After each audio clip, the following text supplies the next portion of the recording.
Providence Municipal Court, Rhode Island. The man at the podium wore a threadbare jacket with a faded 82nd Airborne patch on the shoulder. His hands trembled slightly as he held the boot warning notice. $847 in unpaid parking tickets. Judge Caprio looked up from the paperwork. "Sir, what's your current living situation?" The defendant's voice cracked. "Your Honor, I've been at the Veterans Shelter on Cranston Street for 8 months now. I don't have the money." The courtroom went still. The judge leaned forward. "You served?"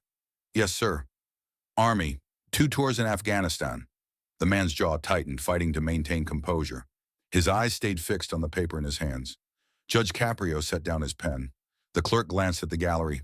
Someone in the back row shifted forward. "Thank you for your service," the judge said quietly. "Let's talk about this." The clerk shuffled papers at her desk and called the next case in the steady rhythm that had defined the morning. Case number 5924, defendant Robert Hayes, multiple unpaid parking violations with boot warning issued. Her voice carried the practiced neutrality of someone who'd read hundreds of case numbers. At the podium, Hayes stood with his hands clasped in front of him. The jacket he wore had seen better years. The fabric worn thin at the elbows, a small tear near the collar, poorly mended with uneven stitches. But the patch on his shoulder, the 82nd Airborne insignia, remained clear despite its fading colors. Judge Caprio looked up from the file. His expression was measured, professional. "Mr. Hayes, good morning." "Good morning, Your Honor. You're here today regarding unpaid parking tickets. Is that correct?" "Yes, sir." The judge scanned the paperwork. "It says here the total amount is $847. The city has issued a boot warning for your vehicle." He paused, his eyes still on the documents. "Are these tickets all yours?" Hayes's voice was quiet but steady. "Yes, Your Honor, they are." "And you understand why you're here today?" "I do, sir." The judge set the file down and looked directly at Hayes for the first time. His gaze lingered on the military patch, then moved to Hayes's face. The defendant's eyes were tired, the kind of exhaustion that came from more than just a sleepless night. "Mr. Hayes, I notice your address is listed as the Providence Veterans Shelter on Cranston Street. Is that where you're currently living?" Hayes swallowed. "Yes, Your Honor, that's correct." Judge Caprio leaned back in his chair. "Tell me about these parking tickets. Where were they issued?" Hayes shifted his weight slightly. "Outside the VA Medical Center, Your Honor, on Westminster Street." "All of them?" "Yes, sir, all of them." The judge picked up the file again and flipped through several pages. "I'm seeing 12 separate violations here, all expired meter violations, all at the same location." He looked up. "Over what period of time?" "About 6 months, Your Honor. Maybe a little more." "You were parking there regularly?" "Yes, sir. I had appointments at the VA. Medical appointments." Judge Caprio nodded slowly. "What kind of appointments?" Hayes hesitated.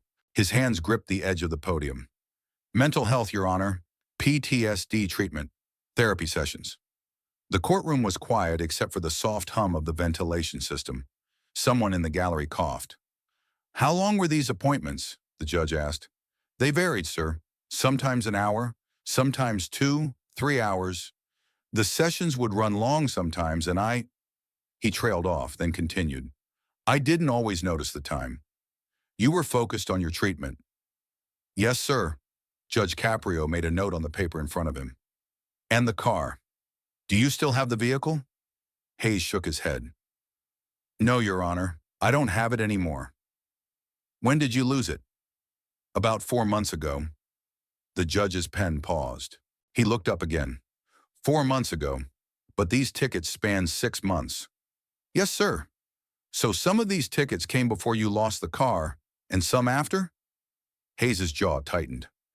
"The tickets were all from before, Your Honor, when I still had the car. The boot warning, that came later, to my old address. I never received it until the city contacted the shelter." The judge set his pen down and folded his hands on the bench. "Mr. Hayes, I need to understand your current situation. You said you're living at the Veterans Shelter. How long have you been there?" "Since March, Your Honor. 8 months now." "And before that?" Hayes took a deep breath. "I had an apartment, a small place. I was managing." "What happened?" "I couldn't keep up with rent, sir. My hours got cut at work, and then I couldn't work at all for a while. His voice grew quieter. I ended up living in my car for about 2 months before it got repossessed. Judge Caprio's expression softened, but his tone remained measured. Are you working now? Yes, sir. Part-time. At the Community Food Bank on Broad Street. How many hours a week? About 15, Your Honor. Sometimes a few more. What do they pay? $11 an hour, sir. The judge did quick mental arithmetic. So you're bringing in maybe $150, $160 a week before taxes. About that, yes, sir. And you're still going to your VA appointments? Hayes nodded. Yes, Your Honor. Every week, Wednesdays at 2 o'clock. How do you get there now? You don't have a car. I take the bus, sir. 2 buses. Takes about 90 minutes each way. Judge Caprio leaned forward slightly. You're taking a 3-hour round trip on the bus every week to make your mental health appointments. Yes, sir. I haven't missed one in 8 months. Not one? No, sir. Hayes's hands were still gripping the podium edge, his knuckles white. It's the only thing keeping me going, Your Honor. The clerk glanced up from her desk. The bailiff, who'd been standing by the side door with his arms crossed, shifted his stance. In the gallery, someone leaned forward. Judge Caprio's voice was gentle now. And before the shelter, before you lost your apartment, what were you doing for work? I had a job at a warehouse, Your Honor. Atlantic Distribution. I was there for about 4 years after I got out. Got out of where? Hayes met the judge's eyes. The Army, sir. The courtroom seemed to hold its breath. Judge Caprio picked up a pen but didn't write anything. You served in the Army? Yes, sir. 82nd Airborne Division. When did you serve? I enlisted in 2009, Your Honor. Got out in 2013. Honorable discharge. Where were you deployed? Hayes's voice remained steady, but something flickered across his face. A shadow of memory. Afghanistan, sir. Kandahar province first. Then Helmand. How many tours? 2, Your Honor. 1 year each. Judge Caprio nodded slowly. He glanced at the file in front of him, then back at Hayes. What brought you to the VA for treatment, Mr. Hayes? If you don't mind me asking. PTSD, sir. Post-traumatic stress disorder. Anxiety. He paused, searching for words. Some other things that came with it. When did the symptoms start? Not right away, Your Honor. I came home in 2013, and I was okay for a while. I got the warehouse job. I found an apartment. I thought I was doing fine. He swallowed. But around 2019, things started getting harder. I'd have panic attacks at work. Couldn't sleep. Couldn't function the way I used to. The judge's expression was attentive, patient. Did you seek help right away? No, sir. I tried to push through it. Thought it would pass. Hayes's voice dropped. It didn't pass. When did you start going to the VA? About 2 years ago. A friend from the shelter. He'd been there before me. He convinced me to go. Said it helped him. And did it help you? Hayes nodded. Yes, sir. The therapy. It's hard, but it helps. The counselor I see, she's good. She understands. The courtroom was utterly silent now. Even the clerk had stopped rustling papers. Judge Caprio leaned back in his chair, his hands steepled in front of him. So let me make sure I understand this correctly, he said. You served 2 tours in Afghanistan. You came home and tried to build a life. When you started struggling, you sought help. You went to your appointments religiously, even when they ran long and you got parking tickets. Is that right? Yes, Your Honor. And those parking tickets piled up while you were trying to get better. Hayes's jaw tightened again. Yes, sir. Judge Caprio set down his pen and looked at Hayes for a long moment. Tell me what happened after you came home from Afghanistan. You said you got a job at the warehouse. Yes, sir. Atlantic Distribution. They were good to me. I was a forklift operator, loading and unloading trucks. How long did that last? Hayes took a breath. About 6 years. I was doing okay. Not great, but okay. I had my apartment, a routine. I was managing my symptoms, or I thought I was. What changed? The panic attacks got worse. Your Honor, I'd be at work and suddenly I couldn't breathe. Felt like the walls were closing in. My supervisor was patient at first, but after I had to leave early 3 times in 1 week, he trailed off. They let you go? They moved me to part-time first. Fewer hours, but I couldn't even handle that consistently. Eventually, they had to let me go. They didn't want to, but I understand. They had a business to run. Judge Caprio nodded. And that's when things fell apart financially? Yes, sir. I tried to find other work, but with my record of leaving jobs early, nobody wanted to take a chance. I burned through my savings in about 3 months. Then I couldn't make rent. Did you have any family you could turn to? Hayes shook his head. No, Your Honor. My parents passed away years ago. My father in 2010, my mother in 2015. I don't have any siblings. No other family? No, sir. Just me. The judge's expression was gentle, but his voice carried a note of concern. What about friends? People from your Army unit? Hayes's hands finally released their grip on the podium. He let them fall to his sides. I lost touch with most of them, Your Honor. After I got out, we all scattered, went different places. I wasn't good at keeping in contact. He paused. And when things got bad, I was embarrassed. Didn't want them to see me like that. So you were dealing with this alone? For a while, yes, sir, until I got to the shelter. The guys there, they understand. A lot of them have been through similar things. Judge Caprio made another note. And the car. When you lost your apartment, you lived in your car for a time? About 2 months, Your Honor. I'd park in different places. Sometimes in the Walmart lot overnight, sometimes by the river. I kept going to my VA appointments, though. I'd park there for the sessions, even knowing I might get a ticket. I figured my treatment was more important than a parking fine. The irony of that statement hung in the air. Here he was, facing $847 in parking fines accumulated while seeking mental health treatment. The sessions were helping? Judge Caprio asked. Yes, sir. They were the only thing helping. The judge picked up the file again and flipped through it slowly. These tickets, let me see. March, April, May, June. He looked up. All while you were still trying to hold on. Yes, Your Honor. And you mentioned earlier you couldn't afford both rent and car payments. What happened with the car? Hayes's voice was matter-of-fact, the tone of someone recounting a tragedy that had lost its sharp edges through repetition. I was 3 months behind on payments. The bank repossessed it one morning when I was at a job interview. I came back to where I'd parked it and it was gone. Were you still living in it at that point? No, sir.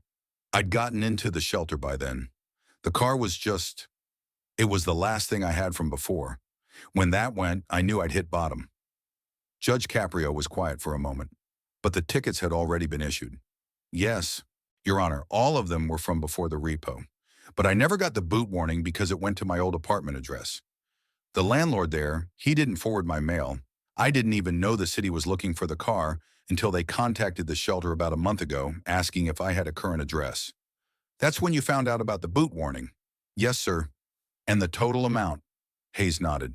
$847, Your Honor. I don't have that kind of money. I don't have any money. His voice didn't crack, but there was a hollowness to it. I bring home maybe $130 a week after taxes. The shelter takes $40 for my bed. I spend maybe $30 on bus fare and food. The rest, he shrugged. There is no rest. That's it. The judge leaned forward, his elbows on the bench. Mr. Hayes, let me ask you something. When you were sitting in those therapy sessions, when the meter was expiring outside, did you know you were getting tickets? Sometimes, Your Honor, sometimes I'd come out and there'd be a ticket on the windshield. But I couldn't leave the session early. The counselor, she was helping me work through things, important things. I couldn't just walk out because my meter ran out. So you made a choice. I made a choice, yes, sir. Your mental health over a parking fine. Hayes met the judge's eyes. Yes, Your Honor, I thought I could pay them later, when I got back on my feet. But I never got back on my feet. The courtroom was so quiet you could hear the clock on the wall ticking. The clerk had her hands folded on her desk. The bailiff was looking at the floor.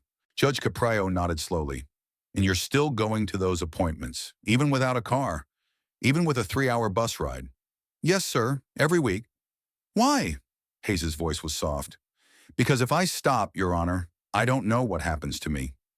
Judge Caprio set the file down and removed his glasses, cleaning them slowly with a cloth he pulled from his desk drawer. It was a small gesture, but it gave the courtroom a moment to breathe. When he put the glasses back on, his expression was thoughtful. Mr. Hayes, tell me about your current situation at the shelter. What's that like? Hayes shifted his weight. It's a, it's a place to sleep, Your Honor. I have a bed in a room with 5 other guys. We have curfew at 9 p.m. We have to be out by 7 in the morning unless we have documentation for work or appointments. Everyone has to contribute something, either money or volunteer hours. And you're contributing through your job at the food bank? Yes, sir. And I pay the $40 a week for my bed when I can. When you can. Sometimes my hours get cut, Your Honor, if there's not enough work that week. Then I make it up with extra volunteer shifts. The judge nodded. How do you spend your days when you're not working or at appointments? Hayes paused as if the question surprised him. I try to stay busy. Sir, I volunteer at the food bank even when I'm not scheduled. I go to the library. I walk a lot. The counselor at the VA says staying active helps. Do you have friends at the shelter? I have people I talk to, Your Honor. We're all in similar situations. We understand each other. There's a guy named Marcus. He served in Iraq. We sometimes get coffee at the place across the street. Split a cup, actually. It's cheaper that way. For the first time, Judge Caprio smiled slightly. You split a cup of coffee? Yes, sir. And your family situation? You said your parents are gone. No siblings. What about extended family? Aunts, uncles, cousins? Hayes shook his head. My dad's family is back in Ohio, but I haven't talked to them in years, Your Honor. We weren't close. My mother was an only child. I'm pretty much on my own. That's a hard way to live. Yes, sir, it is. The judge leaned back again, his fingers drumming lightly on the bench. Let me ask you something. Mr. Hayes, if you could tell your younger self something, the version of you who just came back from Afghanistan, what would you say? Hayes blinked, caught off guard. His hands found the podium edge again. I'd tell him to ask for help sooner, to not be so proud, to understand that what happened over there, it doesn't just go away because you're home. His voice wavered slightly. I'd tell him that he's not weak for struggling. He's not broken. He just needs help. Do you still believe you're broken, Mr. Hayes? The question hung in the air. Hayes's eyes were bright, but no tears fell. Some days I do, Your Honor. Some days I don't. The therapy helps me remember I'm not. Judge Caprio nodded slowly. The courtroom seemed to lean in, waiting. Your Honor, Hayes said quietly, I know I owe this money. I'm not trying to get out of it. I don't have it. I don't know how I'll ever have it. I understand, the judge said. Let me think about this for a moment. The silence stretched. Judge Caprio looked down at his papers, then up at the ceiling, then back at Hayes. His expression was unreadable. Finally, he spoke. Mr. Hayes, I've been doing this job for a long time. I see a lot of people come through this courtroom. People who forgot to pay a meter. People who parked in the wrong place. People who made mistakes. He paused. This is not like those cases. Hayes stood very still. You didn't forget to feed a meter because you were shopping or because you lost track of time at lunch.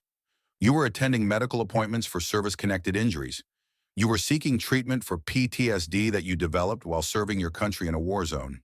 Your Honor, the judge held up a hand gently. Let me finish. You were living in your car at the time some of these tickets were issued. You were struggling financially because your mental health symptoms made it impossible to work. And despite all of that, you kept going to your appointments. You kept trying to get better. Hayes's jaw worked, but he said nothing. Judge Caprio leaned forward, his voice carrying a weight that silenced the courtroom completely. Mr. Hayes, you served 2 tours in Afghanistan with the 82nd Airborne. You've been awarded an honorable discharge and a combat infantry badge. You came home and tried to build a life. When you fell, you got help. When you lost everything, you kept going to treatment. You haven't missed an appointment in 8 months, even though it takes you 3 hours round trip on the bus. The judge paused, letting his words settle. This court sees a lot of parking tickets, Mr. Hayes. Thousands of them. Most of them are just parking tickets. But this one is different. This one tells me about a man who sacrificed for his country and then got knocked down when he came home. A man who's been fighting every day just to stay afloat. A man who chose his mental health over a parking fine because he understood which one really mattered. Hayes's hands were shaking now. He pressed them flat against the podium to steady himself. "I'm dismissing all of these tickets," Judge Caprio said. The words landed like a physical force. Hayes blinked. "Your Honor, I'm dismissing them. All of them. The full $847. I don't understand." Judge Caprio's voice was firm but warm. "You've already paid enough, Mr. Hayes. You've given enough. You served your country. You came home with wounds we couldn't see, and you've been fighting those wounds ever since. You don't owe this court money for trying to heal." Hayes' composure finally broke. His shoulders shook slightly. He looked down, then up again, his eyes wet. "Thank you, Your Honor. I don't... Thank you." The judge wasn't finished. He stood up, a rare move in municipal court. The clerk looked up sharply. The bailiff straightened. "The court would like to thank you for your service, Mr. Hayes." The bailiff was the first to move. He stood at attention. Then the clerk rose from her desk. Then one by one, the people in the gallery began to stand. Within seconds, the entire courtroom was on its feet. Hayes stood frozen at the podium, his hands gripping the edge, tears streaming down his face now. He looked around the courtroom in disbelief. Someone in the back began to clap, and then others joined in. The sound built, not loud but steady, respectful. Hayes raised his hand in a salute. Sharp, instinctive, perfect. The muscle memory of a soldier. His hand trembled, but the gesture was clear. Judge Caprio returned the salute from the bench, his face solemn. The applause continued for several seconds, then gradually faded. People sat back down, but the energy in the courtroom had fundamentally changed. Something sacred had just happened, something that transcended the usual business of municipal violations and payment plans. Hayes stood at the podium, wiping his eyes with the back of his hand. He tried to speak but couldn't find words. Judge Caprio stepped down from the bench. Another unusual move. He walked across the courtroom, his black robe swishing softly. When he reached the podium, he extended his hand. Hayes shook it, his grip firm despite the trembling. The judge held the handshake for a long moment, then leaned in and said something quietly, too low for anyone else to hear. Hayes nodded, his eyes red. He whispered back, "Thank you, sir. Thank you." The judge released his hand but didn't step away immediately. "You're going to be okay, Mr. Hayes. You're already on the right path. Keep going to those appointments. Keep doing the work. You're stronger than you know." "Yes, Your Honor." Hayes's voice was raw. Judge Caprio turned to the clerk. "Please prepare the dismissal paperwork for Mr. Hayes." She nodded, already pulling the forms from her desk drawer. The judge returned to the bench but remained standing. The courtroom watched in silence as the clerk worked, the only sound the rustle of paper and the soft clicks of her stamp. When she finished, she brought the papers to Hayes at the podium. "This is your dismissal notice," she said quietly. "All charges dismissed. You don't owe anything." Hayes took the papers with shaking hands. He stared at them, reading the words over and over as if trying to convince himself they were real. Judge Caprio sat back down. "Mr. Hayes, before you go, I want to give you something." He wrote on a small piece of paper, then stood again and walked back down to the podium. He handed the note to Hayes. "This is the contact information for a Veterans Services Coordinator I know. Her name is Maria Rodriguez. She works with veterans who are experiencing homelessness. She can help you with housing applications, job placement, benefits advocacy, things like that." Hayes looked at the paper. "Your Honor, Call her. Tell her I sent you. She's good at what she does. She can help you get back on your feet." Hayes folded the paper carefully and put it in his jacket pocket, right next to his heart. "I'll call her, sir, I will." "Good."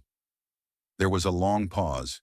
Hayes seemed reluctant to leave, as if leaving would break the spell of what had just happened. The judge understood. "You're going to be okay," he said again, softer this time.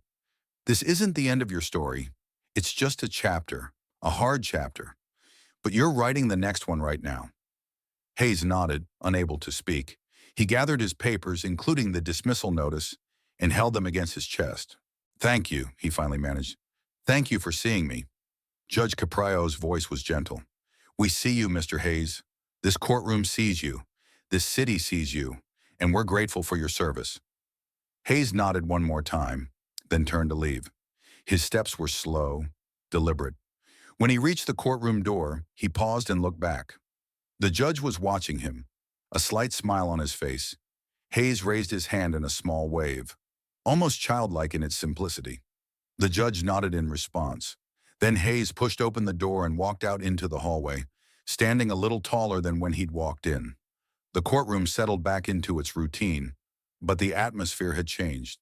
The clerk looked at her papers differently. The bailiff's posture had softened. Even the fluorescent lights seemed warmer somehow. Judge Caprio sat at the bench for a moment in silence. He picked up Hayes's file and set it aside in a separate pile, not the usual stack of completed cases. This one was different. This one mattered. The clerk cleared her throat gently. Your Honor, should I call the next case? He nodded. Yes, please. She looked down at her docket. Case number 5925, defendant Maria Santos. Red light violation. A woman in her 30s approached the podium, nervous but composed. The wheels of justice kept turning. The courtroom kept moving. But something had shifted. In courtrooms like this one, across cities everywhere, people came with small violations that told big stories.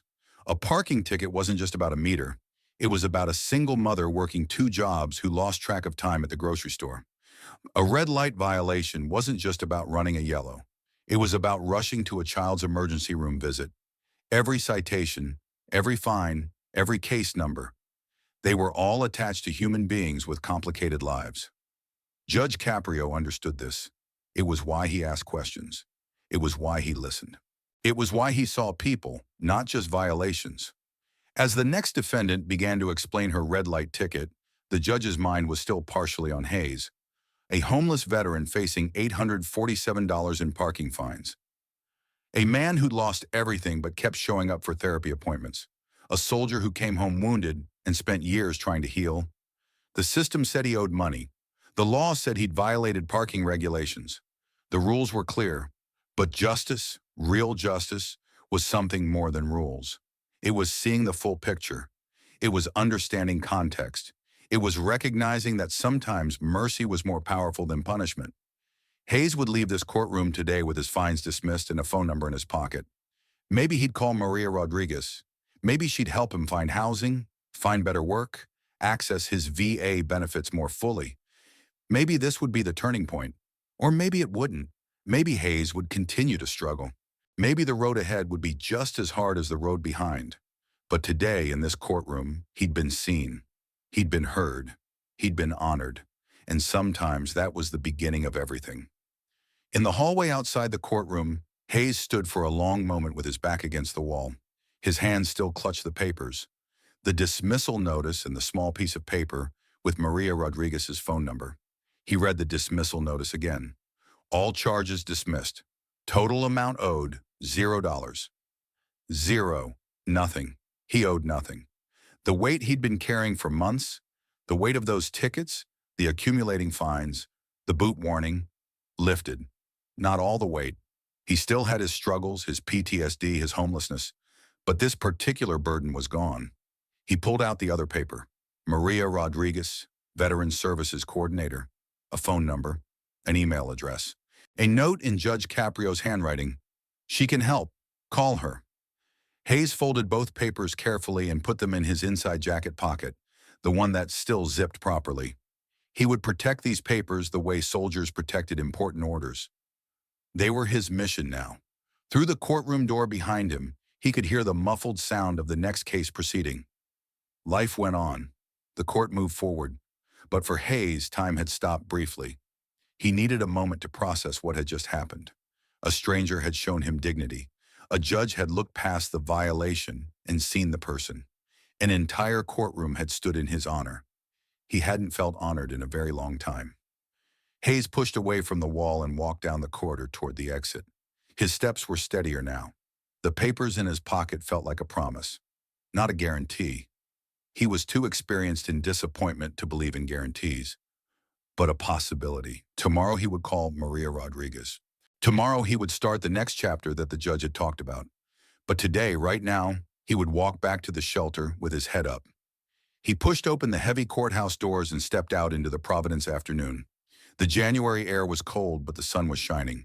He stood on the courthouse steps for a moment, letting the light touch his face. Behind him, through the courthouse walls, Judge Caprio was asking another defendant about their story. Listening to another person's struggle, seeing another human being behind another violation. The work continued. The compassion continued. And somewhere in Providence, a homeless veteran walked a little taller, carrying dismissal papers and a phone number that might change his life. 2 weeks later, on a Wednesday afternoon, the same courtroom processed its usual stream of minor violations. The rhythm was familiar: clerk calling case numbers, defendants explaining their situations, Judge Caprio listening with his characteristic warmth and careful attention. Between cases, during a brief recess, the clerk mentioned to the judge that she'd received a phone call that morning. It was from Maria Rodriguez at Veterans Services, she said quietly. She wanted you to know that Robert Hayes called her. They had their first meeting last week. Judge Caprio looked up from his papers. How's he doing? She said he's doing well. She's helping him apply for VA housing assistance. There's a subsidized apartment program for veterans with service-connected disabilities. He might have a place within a month or two. The judge nodded, a small smile crossing his face. That's good. That's very good. She also said to tell you thank you. She said Hayes came to the meeting with your note and told her what happened in court. She said it made a difference. Judge Caprio was quiet for a moment. He made a difference. He kept showing up. He kept trying. That's what made the difference. The clerk smiled. She said something else. She said Hayes asked her to thank you. He was too emotional to call himself, but he wanted you to know that he's hanging your note on his wall when he gets his apartment. As a reminder. A reminder of what? That somebody saw him, that somebody cared. The judge's expression softened. He didn't say anything, just nodded slowly. Court's back in session, the bailiff announced. The clerk returned to her desk. Judge Caprio looked out at the courtroom, the worn benches, the state seal on the wall, the podium where so many people had stood. Hayes had stood there 2 weeks ago, broken and hopeless and owing $847 he couldn't pay. Now he was applying for housing. Now he had someone advocating for him. Now he had hope. It wasn't about the money. It had never been about the money. The clerk called the next case. A parking violation, expired meter, $35 fine. A young woman approached the podium, visibly nervous. Good afternoon, Judge Caprio said, his tone warm. Tell me what happened. And so it continued. Another case, another person, another story waiting to be heard.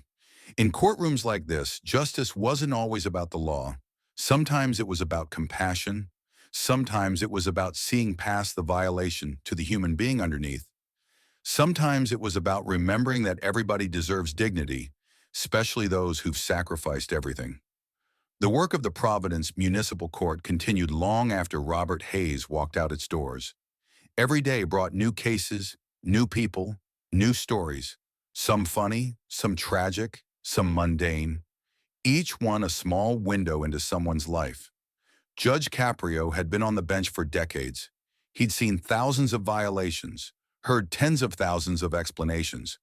He'd learned to recognize when someone was trying to con the system and when someone was genuinely struggling. He'd developed an instinct for justice that went beyond the letter of the law. But cases like Hayes's, those stayed with him. They reminded him why he'd chosen this work, why he showed up every day to preside over parking tickets and noise complaints and expired registrations. Because behind every violation was a person, and every person deserved to be treated with respect. The courtroom eventually closed for the day. The clerk packed up her files. The bailiff checked the doors. Judge Caprio gathered his papers and prepared to leave. On his way out, he passed the podium where Hayes had stood, where hundreds of others had stood, where hundreds more would stand tomorrow and the day after and the day after that. He paused there for a moment, his hand on the wooden surface. Every person who stood here came with a story. Most just wanted to be heard, to be understood, to be treated fairly. It was such a simple thing. But in a world that often felt impersonal and bureaucratic, sometimes being truly heard was revolutionary. Judge Caprio turned off the lights and left the courtroom. Tomorrow there would be more cases, more stories. More opportunities to show that the justice system, at its best, could be both firm and compassionate. Somewhere in Providence, Robert Hayes was probably finishing his shift at the food bank, or riding the bus to his Wednesday Bay appointment, or maybe, just maybe, looking at apartments with Maria Rodriguez, imagining a future beyond the shelter. The dismissal notice was probably still in his jacket pocket, folded and refolded until the creases were permanent, a tangible reminder that someone had seen his struggle and decided mercy was more important than money. And the note with Maria Rodriguez's number, that was probably worn at the edges now from being pulled out and looked at, a lifeline he'd grabbed and held on too tight. The courthouse doors locked behind Judge Caprio. The building settled into evening silence, but the work would continue tomorrow, as it had for decades, as it would for years to come, one case at a time, one person at a time, one opportunity at a time to remember that justice, at its core, is about humanity. And sometimes that changes everything.